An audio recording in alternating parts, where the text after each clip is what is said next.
curto prazo, realmente é uma situação que preocupa. As medidas que o governo pode tomar são essas que foram anunciadas, então você introduzir bandeira vermelha, categoria 2, para dar um sinal de preço, né, de energia mais cara, para que o consumidor possa economizar um pouco no consumo de energia.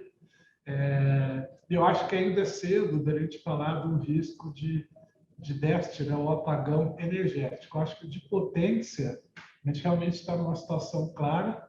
Então, por exemplo, os reservatórios alcançaram agora no Sudeste 32% no final do período chuvoso, que é um patamar muito parecido com o que foi lá em 2014, que foi outro ano que teve, né, um déficit hidrológico muito considerável.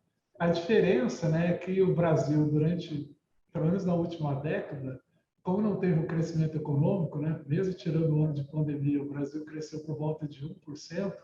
Agora a gente está numa situação onde se prevê uma volta, né, do crescimento econômico, projeta-se, né, PIB crescendo 4,3% até 5% esse ano, mas infelizmente, se essa for a equação, a gente tem que olhar um setor elétrico, porque realmente, se a economia for crescer esse patamar, a gente pode ter um problema assim, não só de déficit de potência. E o que é o déficit de potência, né? Você vai ter lá determinada hora do dia, geralmente no pico de carga, né, 2, 3 da tarde, pode cair energia, você ficar algum tempo sem energia, mas não um racionamento formal como foi feito lá em 2001, né, onde você realmente teve uma mudança compulsória, obrigando que os consumidores reduzissem o consumo. Então, acho que, nesse momento, tem uma discussão se o governo introduziu essas medidas, né, essa campanha de redução de consumo, e a bandeira vermelha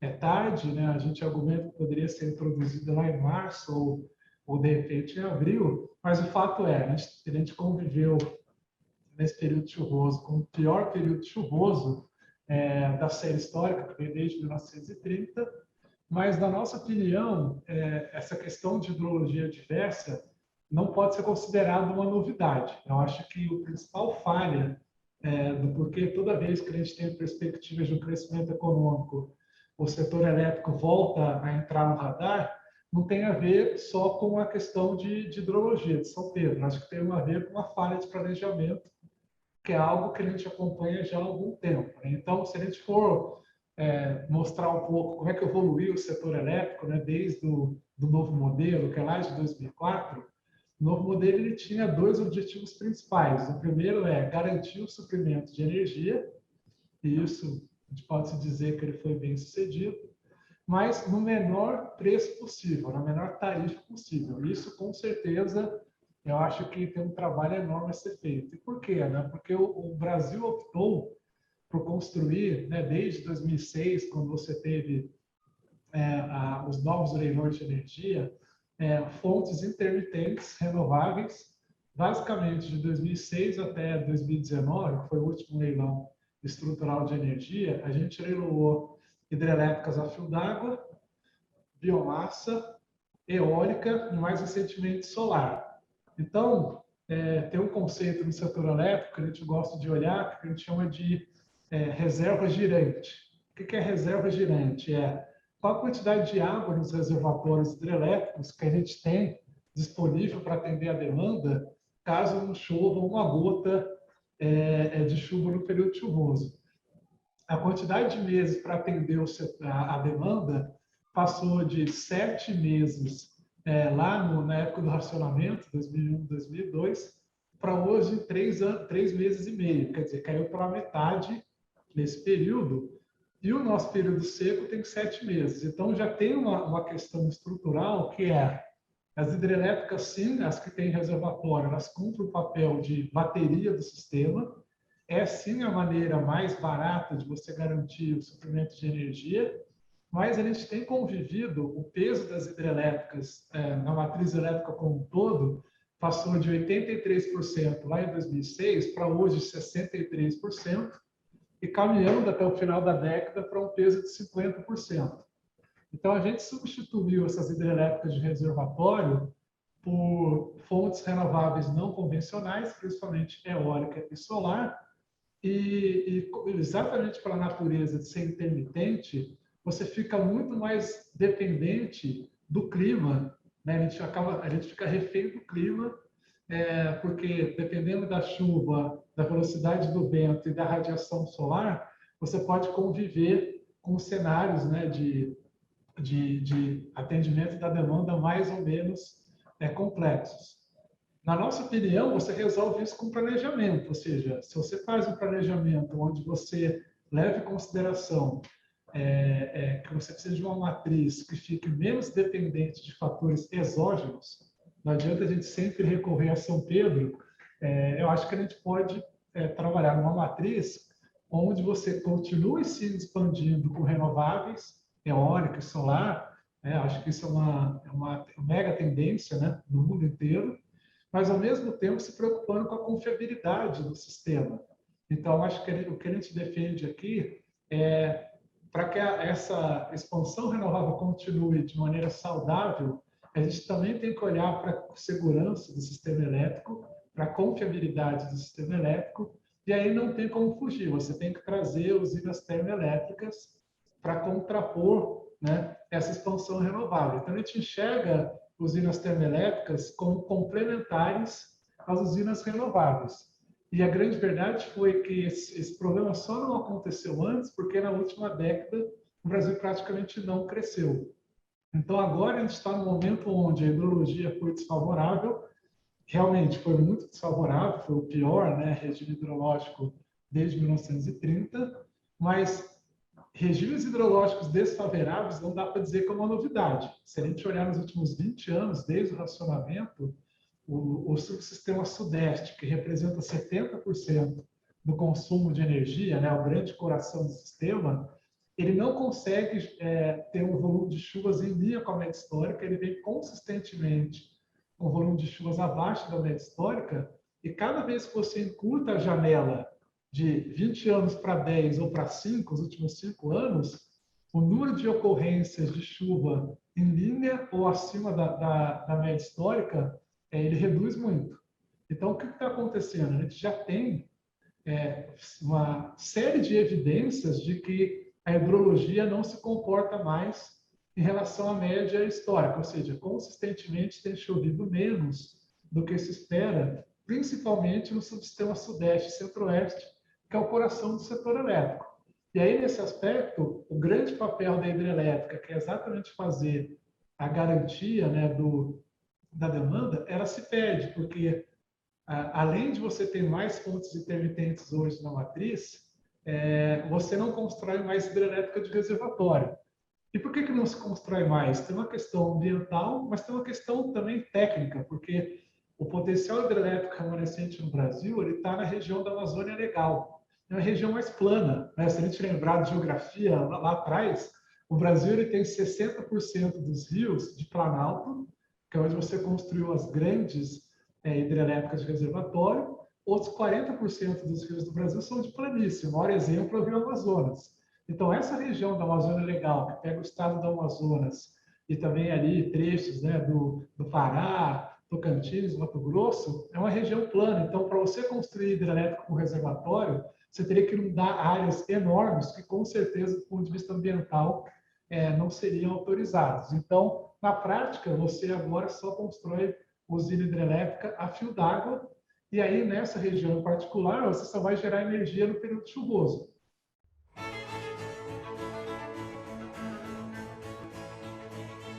Hoje, se o Brasil, por exemplo, tem uma necessidade de, por exemplo, claro, de 100 megas de energia firme para atender num determinado mês. Se eu vou construir uma usina solar, o fator de capacidade da usina solar é de 25% a 30% no máximo. Vamos usar 25% para ficar mais fácil. Então, qual que é o ponto? Essa usina solar, com uma capacidade instalada de 100, ela só vai gerar energia 25. Então, se eu quiser alcançar, né, uma capacidade de 100, eu vou ter que construir 4 usinas solares para conseguir ter essa capacidade de 25. Se eu comparar com uma termoelétrica, mesmo uma nuclear, uma termoelétrica a gás natural, a gente fala gás natural que dentre as fontes ela é a mais competitiva, mas qualquer termoelétrica ela tem um fator de capacidade muito alto, de 85%, 90%, 92%. Então, nesse mesmo exemplo, para eu atender uma demanda de 100 megas, eu precisaria construir uma usina só a gás natural ou qualquer outra térmica, porque o fator de capacidade dela seria de 90%. Então, você conseguiria atender aquela demanda 24 horas do dia, 7 dias da semana, o ano inteiro. E tem outras. Então, se eu for fizer uma comparação de preço, solar custa 100 a 130 reais o megawatt-hora. Sim, mas se você for fazer a conta de quanto que ele tem de fator de capacidade, um solar que conseguisse alcançar 90%, se fizesse a matemática, não custaria 100, 130. Seria um preço até maior do que uma térmica a gás natural ou de outras fontes. Então, essa questão de você se preocupar com a confiança do suprimento era muito importante, particularmente no momento onde a economia volta a crescer. Porque se você ficar à mercê, né, de variáveis exógenas, como chuva, né, vento e sol, uma coisa que todo mundo tem em mente, obviamente, não tem sol à noite. E ninguém desliga a geladeira, o hospital não desliga respirador durante a noite. Então, o consumo de eletricidade ele é 24 horas por dia. Então, a gente sempre defende no planejamento que você olhe a questão do aspecto ambiental e renovável, sim. O Brasil tem uma matriz 75,5% renovável, a gente tem que se orgulhar da matriz elétrica brasileira, mas se a gente não pensar uma matriz elétrica trazendo uma solução de backup, uma energia que pode ser gerada 24 horas por dia, 7 dias da semana, uma expansão única e exclusivamente por fontes renováveis intermitentes não te garante uma segurança de abastecimento e o custo, né, do sistema fica muito alto. Então, se a gente for observar, todos os países, regiões no mundo que aceleraram essa transição energética para uma matriz mais renovável, a consequência de curto prazo foi que a conta de luz explodiu. Então, calibrar essa velocidade é muito importante. E também outra informação que é muito relevante, se a gente olhar as 10 maiores economias do mundo, o percentual de fontes fósseis na matriz dessas economias, eu vou colocar fósseis junto com o nuclear também, que é uma energia limpa, mas na média 73%. Ou seja, 73% da matriz elétrica das 10 maiores economias do mundo são predominantemente fósseis. Então, óbvio que faz todo sentido que você vai, nesse esforço de combater o aquecimento global, descarbonizando a sua matriz e trazendo mais fontes renováveis. Mas o fato deles terem esse backbone térmico é o que dá uma segurança de que eles conseguem, né, construir cada vez mais renováveis sem ter o risco de faltar energia. No caso do Brasil, é importante dizer, né, a gente já é 75,5% renovável. E o grande componente do setor elétrico que faz esse papel de backup, esse papel de garantir a oferta, são as hidrelétricas. Mas como não tem chovido em linha com a média histórica há muito tempo, o que a gente acaba fazendo? A gente acaba recorrendo a térmicas caríssimas, a óleo combustível, óleo diesel, que no modelo computacional seriam chamados a despachar só 5 a 10% do tempo. Na prática, desde 2013 até hoje, que foi um período onde se conflagrou, né, um déficit hidrológico mais claro, a gente está despachando essas térmicas 20 a 30% do tempo.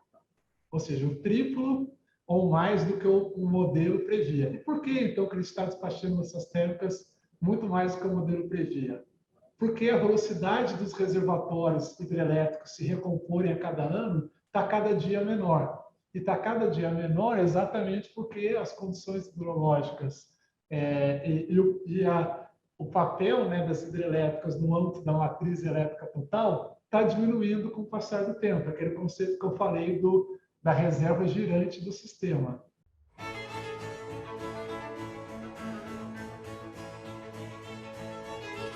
A água não é mais algo circunscrito ao setor elétrico. A gente tem um uso múltiplo da água. Então, a água é muito importante para o saneamento. A gente aprovou um marco legal 15 de julho de 2020. Captação de água é o maior custo do serviço de saneamento básico. Então, olha, agora que a gente espera que vai aumentar o investimento em saneamento, oferta de água para saneamento básico é fundamental. Então, esse uso múltiplo da água traz uma complexidade que a gente não pode considerar que a água será somente utilizada para o setor elétrico. Você tem, por exemplo, o Lago de Furnas, que tem uma série de iniciativas de turismo e que hoje você está com isso comprometido em função de um planejamento que não levou em consideração esse uso múltiplo da água e ficou muito dependente ou refém do clima e da falta de crescimento econômico. Ou seja, a gente bateu na trave várias vezes. Lá atrás, em 2008, no relatório Kellman, foi um ano onde a gente estava com risco de déficit, talvez de potência. O que salvou naquela época o setor foi a crise do subprime, que aí a demanda mergulhou, e de lá para cá a gente já conviveu com vários exemplos de bater na trave, nessa questão de risco de déficit de potência ou até energético, porque o Brasil na última década não cresceu. Então, na nossa opinião, é fundamental que o planejamento leve em consideração a segurança do abastecimento energético e que a gente se torne menos dependente dessas variáveis que não estão no nosso controle. Cada vez mais difícil a gente prever clima, né? Essas adversidades climáticas cada vez maiores, para que o setor elétrico não se torne um cap para o crescimento da economia. Ou seja, para que o setor elétrico não seja um empecilho para que a economia possa crescer.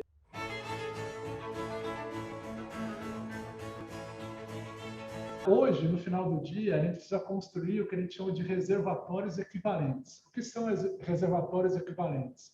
São usinas que possam cumprir o papel da hidrelétrica de reservatório para que a gente possa reservar mais água nos reservatórios existentes.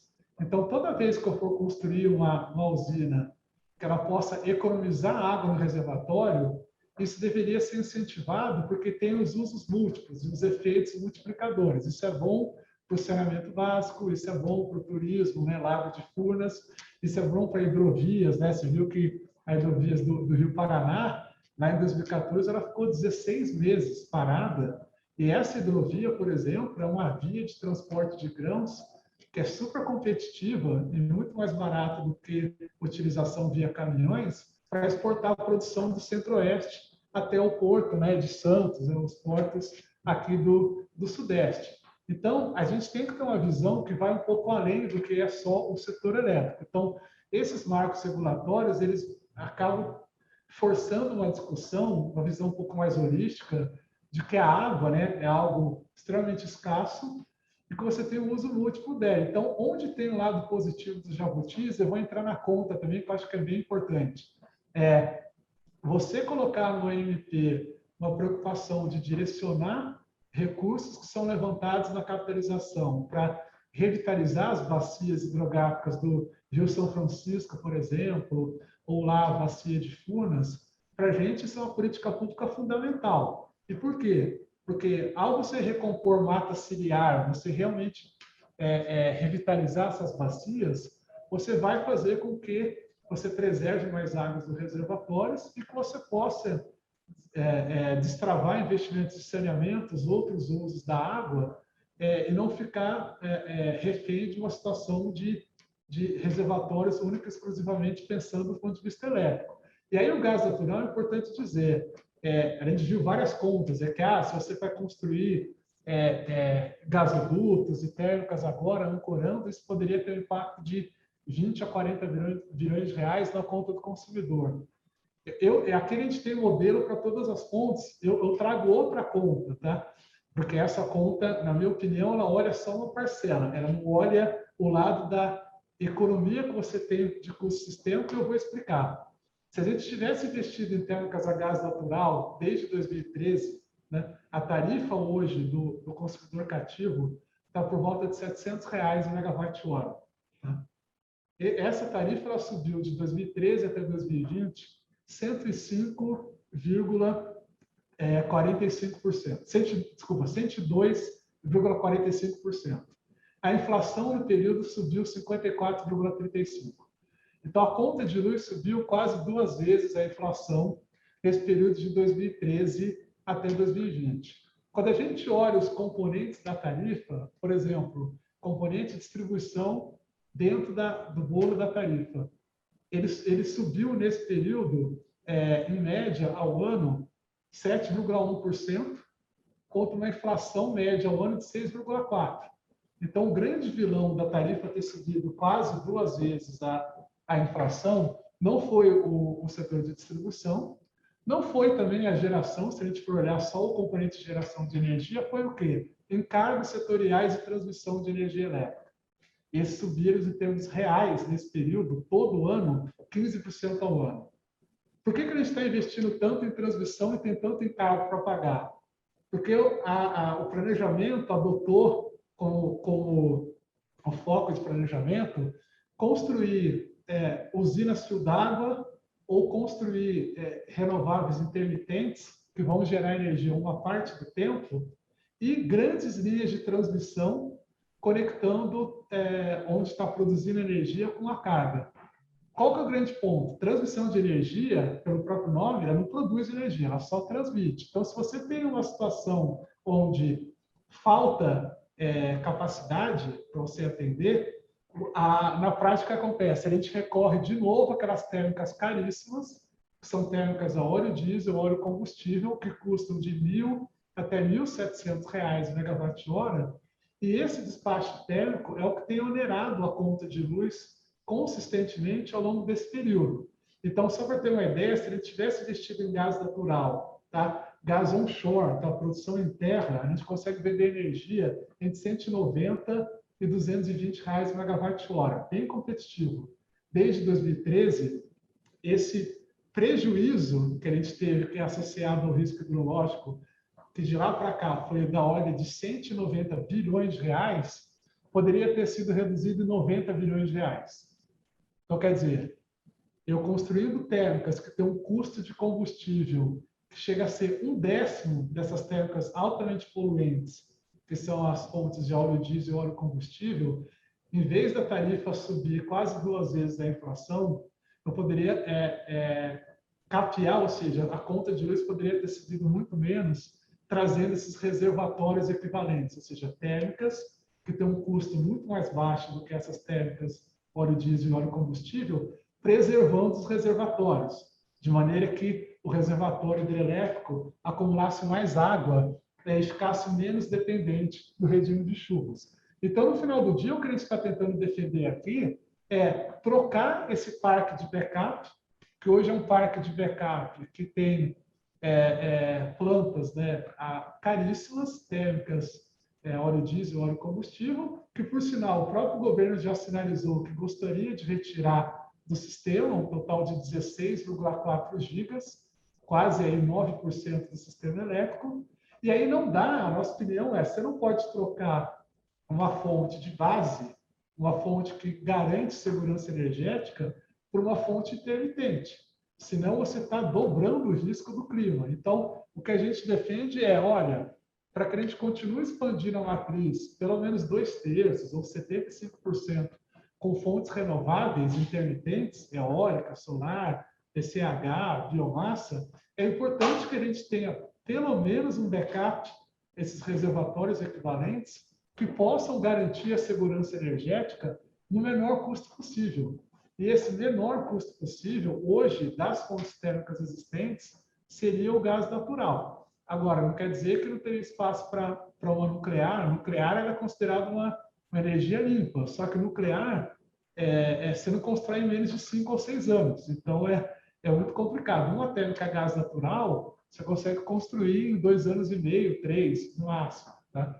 Então, qual que é o ponto? Se a gente for olhar esse processo de trazer mais térmicas a gás natural e o leilão de capacidade, todos os países que pensarem em aumentar o mercado livre e reduzir a dependência hidrológica, eu vou dar um exemplo da Colômbia, eles introduziram leilões de capacidade. Por exemplo, na Colômbia, para evitar risco de déficit, eles criaram um encargo de capacidade em 96, que durou por 10 anos, até 2006, que todo consumidor pagava, não só o cativo, todo consumidor colombiano, e esse encargo de capacidade depois virou encargo de confiabilidade e continua a ser pago para garantir que a gente não tenha uma situação de déficit hidrológico, ou seja, quando não chovesse, você teria plantas de backup para poder atender a sua demanda de energia elétrica. No Chile, foram construídas térmicas bicombustível, gás natural e diesel,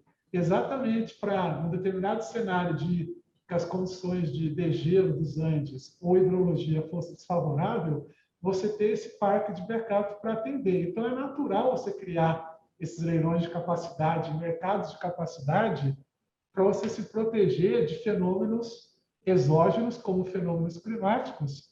E isso, em todos esses outros países que têm um mercado livre até maior do que o brasileiro, isso aconteceu e é o que a gente está estudando pela 232, ou seja, a gente aumentar o escopo do mercado livre para alcançar até potencialmente 50% do mercado brasileiro, hoje é 34%, e a gente não vê problema nenhum com isso, a gente é totalmente a favor do mercado livre, desde que os custos do sistema sejam alocados corretamente entre todos os consumidores, ou seja, a conta do custo do sistema seja pago proporcionalmente por todos e não fique concentrado só no consumidor cativo, e que você, sim, tome decisões de matriz energética e elétrica, levando em consideração também a variável segurança energética e confiabilidade do sistema. E, para isso, é inexorável que as renováveis intermitentes terão que conviver com fontes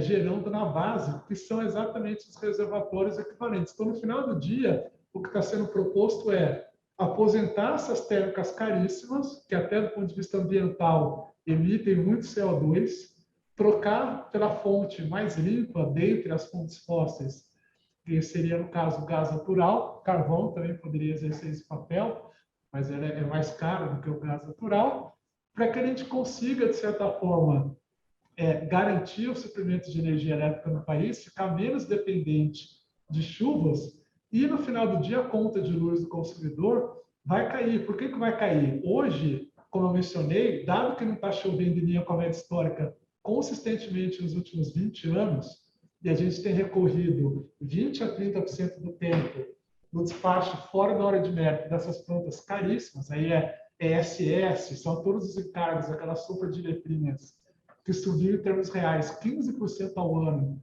desde 2013 até hoje. Se eu trago uma fonte de backup, um reservatório equivalente, que custa 1/10 dessas térmicas, além de ser mais limpa, ponto número 1, eu vou capear o meu preço spot de energia, né, que no jargão do setor elétrico é o PLD, no preço menor do que eu tenho hoje.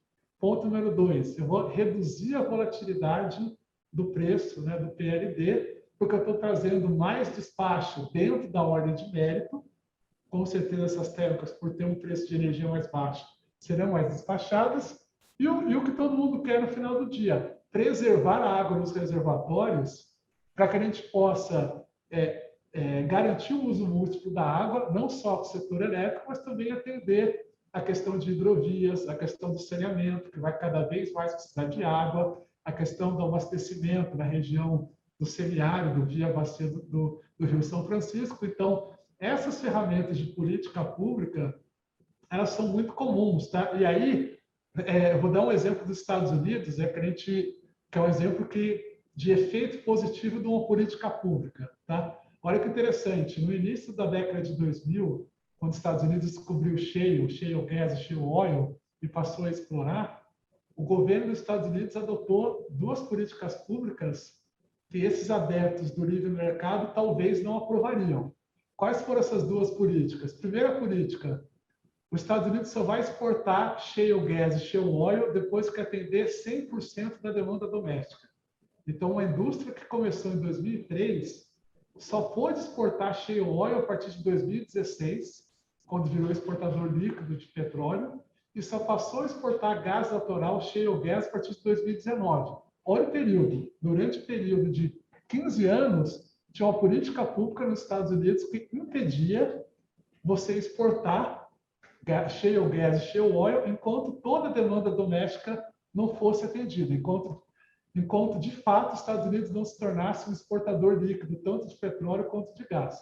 E a outra política pública foi ancorar o consumo de gás natural nos Estados Unidos para atrair investimento de infraestrutura, trocando o parque existente de térmicas a carvão, que eram térmicas de com baixa eficiência, né, da década de 50, 60, pelo gás natural. Então, no intervalo de 2009 até 2016, os Estados Unidos trocou 250 gigas de capacidade a carvão por térmicas a gás natural, e essa foi a principal âncora para você desenvolver toda a área mais recente de gasodutos dos Estados Unidos. E qual foi o resultado dessas duas políticas públicas? 40% de todo o crescimento econômico dos Estados Unidos, de 2005 até 2020, é direta e indiretamente em razão da indústria de shale. 40%, direta e indiretamente. Uma economia que cresceu em média 3% ao ano. O Brasil, se eu colocar a pandemia, na última década, cresceu 0,3%. Então, eu acho que a política pública consegue conviver com o livre mercado.